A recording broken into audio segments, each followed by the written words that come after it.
Estúdio Cultural dessa semana tem como um de seus convidados a jornalista e a escritora Luciana Minuzzi, que se especializou em contos e histórias de terror e também participou da antologia Estrada para o Inferno, que é uma reunião de diversas histórias com a temática da estrada. Luciana, como é que surgiu o convite para tu participar do livro, né? E como é que foi o processo de confecção do livro? Bom, obrigada pela oportunidade. Estou muito feliz de estar aqui podendo falar sobre literatura de terror e horror, que é o que eu amo. E o convite partiu do César Alcázar, que é um dos editores da Argonautas Editora, junto com Duda Falcão. Eles tiveram essa ideia de criar essa coletânea inspirada em vários outros livros que têm a ver com estrada e terror, que são bem clássicos do gênero. E também porque estrada é um lugar que cria várias superstições, várias lendas. A gente tem várias aqui no Rio Grande do Sul mesmo. E As famosas lendas isso, urbanas, essas isso? lendas, avistar uma loira na estrada, tudo mais, né? Porque a estrada, normalmente as pessoas estão viajando, às vezes sozinhas, né? E estão naquela escuridão, muitas vezes, então a mente vai viajando e criando várias coisas. Desculpa te interromper, seria aquele lugar mais propício para criar uma certa tensão, isso? Isso. As estradas, né, como as casas antigas, como, por exemplo, outras localidades que são comuns, assim, né, nessas histórias de terror, porque já propiciam essa solidão, a escuridão, né, e tudo mais. Então, eles tiveram essa ideia e convidaram alguns autores, incluindo eu, e também o Enéas Tavares, que é daqui da Santa Maria, que ele já tem a série brasiliana Steampunk. E no livro ele traz mais um conto dessa série, expandindo esse universo, né, que ele já havia criado no livro dele. E também eles deram bastante abertura para autores que nunca tinham publicado, né, nessa área de terror. Então, eu mesma e também outras meninas, como por exemplo, a gente tem a Laura Pivovarova, que também estava junto e foi uma das que lançou nesse seu primeiro conto na antologia também. Eles deram essa abertura para a gente. Luciana, o terror, né? Pelo menos os filmes de terror, acho que creio assim como os livros também, eles têm como uma marca registrada, né? Aquela tensão que é criada, que prepara de repente o personagem, o espectador e o leitor para aquela surpresa que geralmente é o susto, né? Como é que é o processo de criar essa tensão, a parte criativa de criar esse suspense, deixar o teu leitor, de repente, com aquela sensação de que alguma coisa pode acontecer a qualquer momento e, de repente, até, dependendo do conto, né, alguns contos deixam a gente com aquela sensação de fragilidade diante do texto, diante do perigo iminente. Como é que é o teu processo de criação dessa tensão, desse nervosismo no teu leitor? Exatamente, tu disse muito bem. A gente precisa expor o leitor, muitas vezes, a essa fragilidade humana, né? Colocar ele de frente com seus medos, com a sua fragilidade e ele perceber, às vezes, como o seu corpo é algo que pode acabar em um minuto, assim. Alguém pode chegar e pode destroçar ele, né? Alguns recursos são mesmo de usar os corpos, né, dilacerados para chocar já o leitor. Já outros escritores usam essa tensão mesmo, como tu falou, né, de ficar o tempo inteiro sem saber o que vai acontecer, que barulho é esse atrás da porta, e não tem ninguém atrás da porta. Então fica aquele suspense. E no meu caso, eu baseio muito nos meus próprios medos. Por exemplo, nesse conto, tem muitas passagens que a protagonista ela tá muito frágil, sabe? Passou por exemplo, horas sem dormir. Então são coisas que às vezes a gente passa e fica se sentindo mais frágil, mais suscetível a qualquer outra força que possa te abalar, trazer algum ferimento, algum machucado, sabe? No caso, uma antagonista que eu não posso falar muito sobre, senão será spoiler. Mas é bem isso, a gente vai explorando os nossos próprios medos ou situações que a gente viu e vai adaptando para o terror. Os vampiros mesmo eram um sintoma, né, um reflexo da sociedade da época que tinha muito medo de doenças relacionadas a sangue. Então, eles já traziam o vampiro como aquela pessoa que sugaria o sangue, porque e colocaria esse quê vampiresco no sangue da pessoa. Então, é um reflexo desse medo da época. E hoje em dia, como a gente vive muito medo da violência das ruas, eu também uso bastante esse recurso, que é de humanos indo atrás de outros humanos, sabe? Esse medo que a gente tem da violência e essa insegurança ao estar na rua também. Tu citaste agora, né, a insegurança ao estar na rua. A gente vive numa cidade que, em alguns lugares, né, a gente tem um famoso prédio fantasma, né, um prédio abandonado, algumas casas mais antigas, né, que seriam, de repente, possíveis cenários para algum conto, para alguma história. O quanto tu te inspira nesses locais para, de repente, criar uma história, mesmo que seja um conto curto, né, para te usar de inspiração mesmo? Eu gosto muito de me inspirar em Santa Maria, tanto que toda a cidade, Pedra Divina, a cidade que eu utilizei nesse conto, é inspirada em Santa Maria, porque acontecem coisas incríveis aqui, coisas muito loucas que não acontecem em outros lugares. A gente mesmo tem vários, como tu falou, vários locais, né, que tem essa mística toda em volta. E o próximo conto que eu vou lançar ainda esse ano, ele tem muito a ver com a Rua Rio Branco, porque tem aquelas casas mais antigas, né, e tem esse quê de antigo, que inspira muito, né, a trazer toda essa vastidão de monstros que a gente pode trazer no terror. Luciana, eu te agradeço imensamente por aceitar o nosso convite, comparecer aqui no Estúdio Cultural. A gente te deseja muito sucesso e muito mais contos e mais participações em livros. E eu vou te pedir agora para ler um trecho da tua participação no Estrada para o Inferno pra gente. Pode ser? Claro, obrigada, eu que agradeço. Vamos lá então. E no próximo bloco do Estúdio Cultural, a gente vai trazer aqui o músico Vitor Mascarenhas. Fica ligado. Virou-se e gritou de horror. O homem parado à sua frente era tão rugoso e apodrecido contra a madeira das paredes do bar. O rosto tinha vincos e marcas pretas como as que ficam nos caules e denunciam a idade da árvore. Um inseto passeava na sua testa suada. Contudo, os olhos foram mais aterrorizantes para Laura. Eram nebulosos, esbranquiçados, infinitos, como se estivesse uma galáxia no seu interior. O velho tateou à frente, procurando a moça que havia gritado. Laura desviou e correu até a porta. Os poucos passos que deu pareceram demorar muito mais do que o comum, como se seu corpo fosse sugado pelo lugar.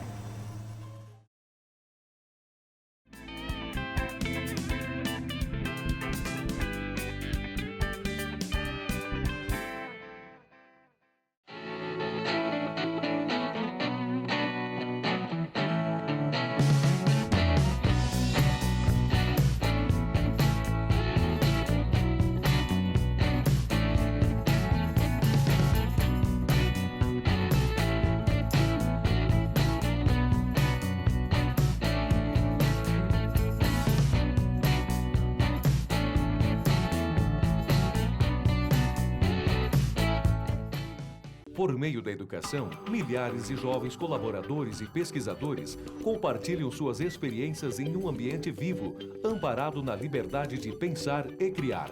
A comunidade universitária é um lugar em que o estudante pode desenvolver seu perfil próprio, enriquecendo assim o bem comum. Polo Nacional de Inovação por meio da Nanociência é referência em qualidade de ensino no Rio Grande do Sul. Centro Universitário Franciscano, uma universidade para suas aspirações.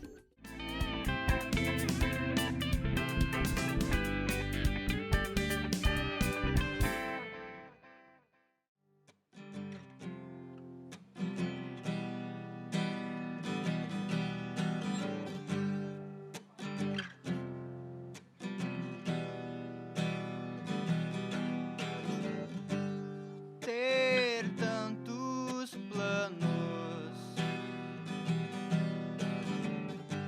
nenhum deles vingar, chutar tantas pedras até se cansar.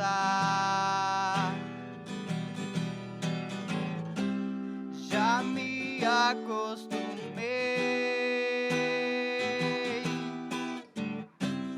e posso reclamar.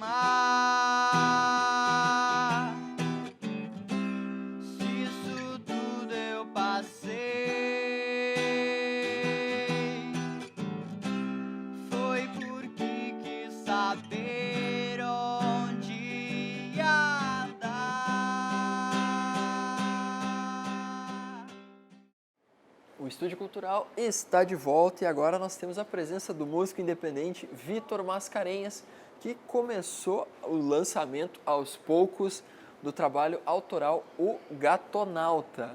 Exatamente. Vitor, como é que está sendo, cara, a produção, o trabalho de composição, tudo de forma independente, né? Tu grava no teu home studio, em casa mesmo, e tá lançando esse trabalho por conta. Como é que está sendo esse trabalho do Gatonauta? Como tu disse, totalmente independente, né? Eu componho uma letra, faço a melodia, aí eu faço os ajustes ali na letra e, né? E depois vou gravando. Eu gravo violão, a voz. Daí eu gosto muito de usar os instrumentos virtuais e sintetizadores, que ainda nenhuma música foi ainda totalmente com sintetizadores, mas eu gosto bastante dessa arte, sabe? Da música eletrônica, enfim.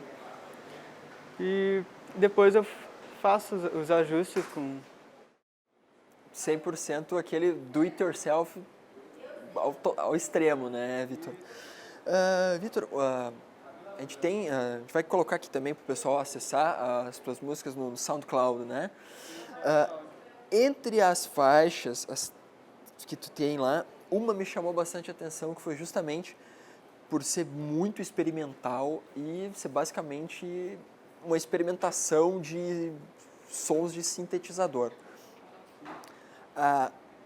Me lembrou muito a trilha sonora do filme Interestelar. Né? Foi daí que surgiu a ideia? Como é que surgiu essa ideia de fazer uma música basicamente instrumental só com o sintetizador? Essa música que está no SoundCloud, ela foi feita, tipo, uma vez eu estava imaginando uma história de um gato que vivia libertinamente pelas ruas de uma cidade qualquer, eu acho que Santa Maria, uma boa cidade para ele. E um cientista, alguém de algum órgão responsável por pesquisas em viagens espaciais, essas coisas, adotou o gatinho e enviou ele para o espaço. E essa música A trilha sonora, sonora da viagem. dessa viagem. Cada mudança, assim, é alguma coisa que acontece na minha imaginação com aquele gato. Tipo, uma hora ele está no espaço e vê os asteroides passando muito perto da nave dele. Uma hora ele recebe visita de aliens. Então, já descobrimos da onde saiu o título do Gatonauta. É isso aí, então, Vitor. Já que tu mencionou esse ar mais psicodélico do teu trabalho, outra coisa que a gente repara de primeira, né? Muitas pessoas não te conhecem, agora a gente te conhece, vê que tu é um guri bem novo, mas tu tem essa vertente que vem lá do rock gaúcho dos anos 80, do início dos anos 90, o que não é comum, cara. Então, né, o quanto disso até mesmo, acho que dá para perceber uma pitadinha de Júpiter Maçã ali no cerne do teu trabalho, cara. O quanto disso te influencia para tu criar, para tu escrever, ou até mesmo para tu criar uma melodia? Eu nunca tinha reparado, eu nunca reparei quais as minhas influências, assim, mas eu acredito que tenha bastante, sim, sabe? Teve uma época que eu escutei bastante, até foi logo no início que eu aprendi a tocar, quando eu aprendi a tocar violão e que eu comecei a compor logo em seguida. E escutava bastante, até tinha uma amiga minha que a gente escutava junto e tal. E, Vitor, uma pergunta assim um pouco mais que tem a ver com esse trabalho do Gatonauta, mas chega a ser um pouco até meio pessoal, assim. Geralmente, às vezes acontece, né? Tipo, a gente tem o exemplo do Moby, que criou um personagem que reflete muito da personalidade dele. E alguns outros artistas que, quando criam esse personagem, é de certa forma um reflexo deles mesmos naquele personagem. O quanto do Vitor Mascarenhas tem no Gatonauta e até mesmo quanto do Gatonauta tem aqui no Vitor Mascarenhas, que está aqui conversando com a gente. Eu acredito que no personagem Gatonauta tem essa coisa da libertinagem, sabe? Do viver livre, do não se importar muito com o que está acontecendo ao redor. Eu tenho, acho que muita dessas coisas de andar avoado, sabe? Óbvio, eu presto muita atenção no que está acontecendo ao meu redor, mas às vezes eu largo de mão, assim, acho que tem bastante disso.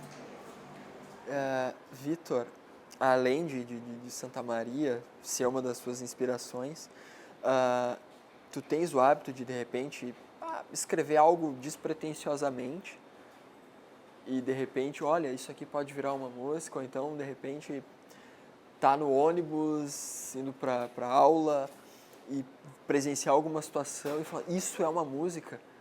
Isso acontece com alguma frequência contigo? Até que não, tipo, o modo que eu componho, eu tô tocando violão, faço uma melodia, assim.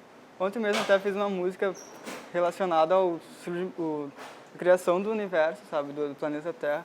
E aí surge um tema na minha cabeça, assim, e aí eu começo a contar aquele tema tocando aquela melodia e gravando no celular.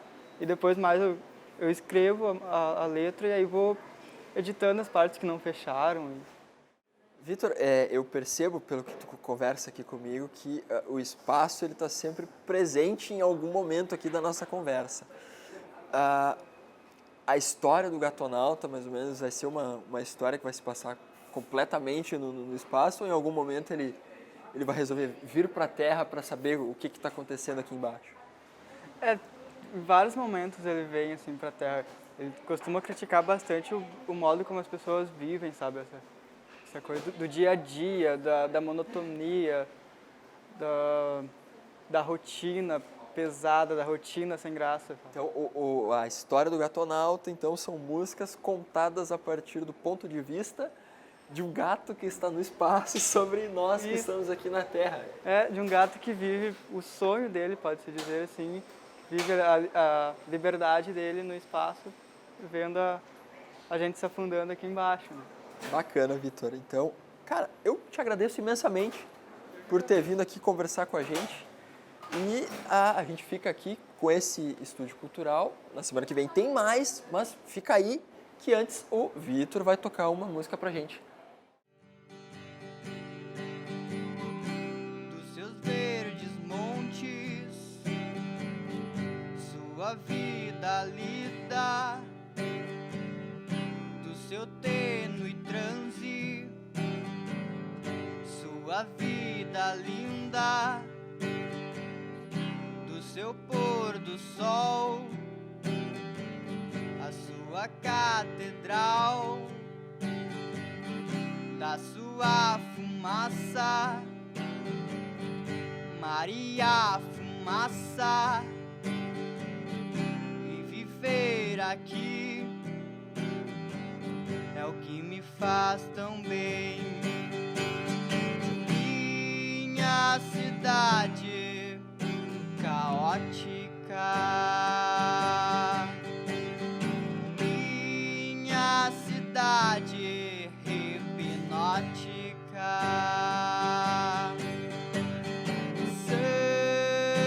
Santa Maria, Santa Maria.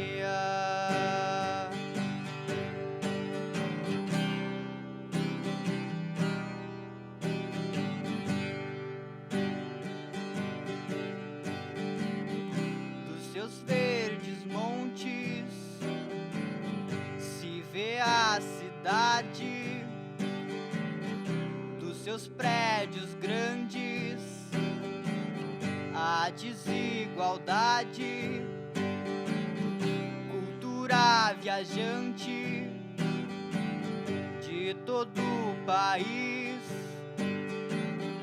Segues nesse trilho que serás feliz.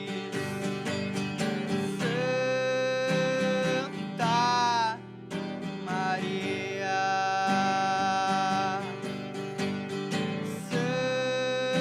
Santa Maria.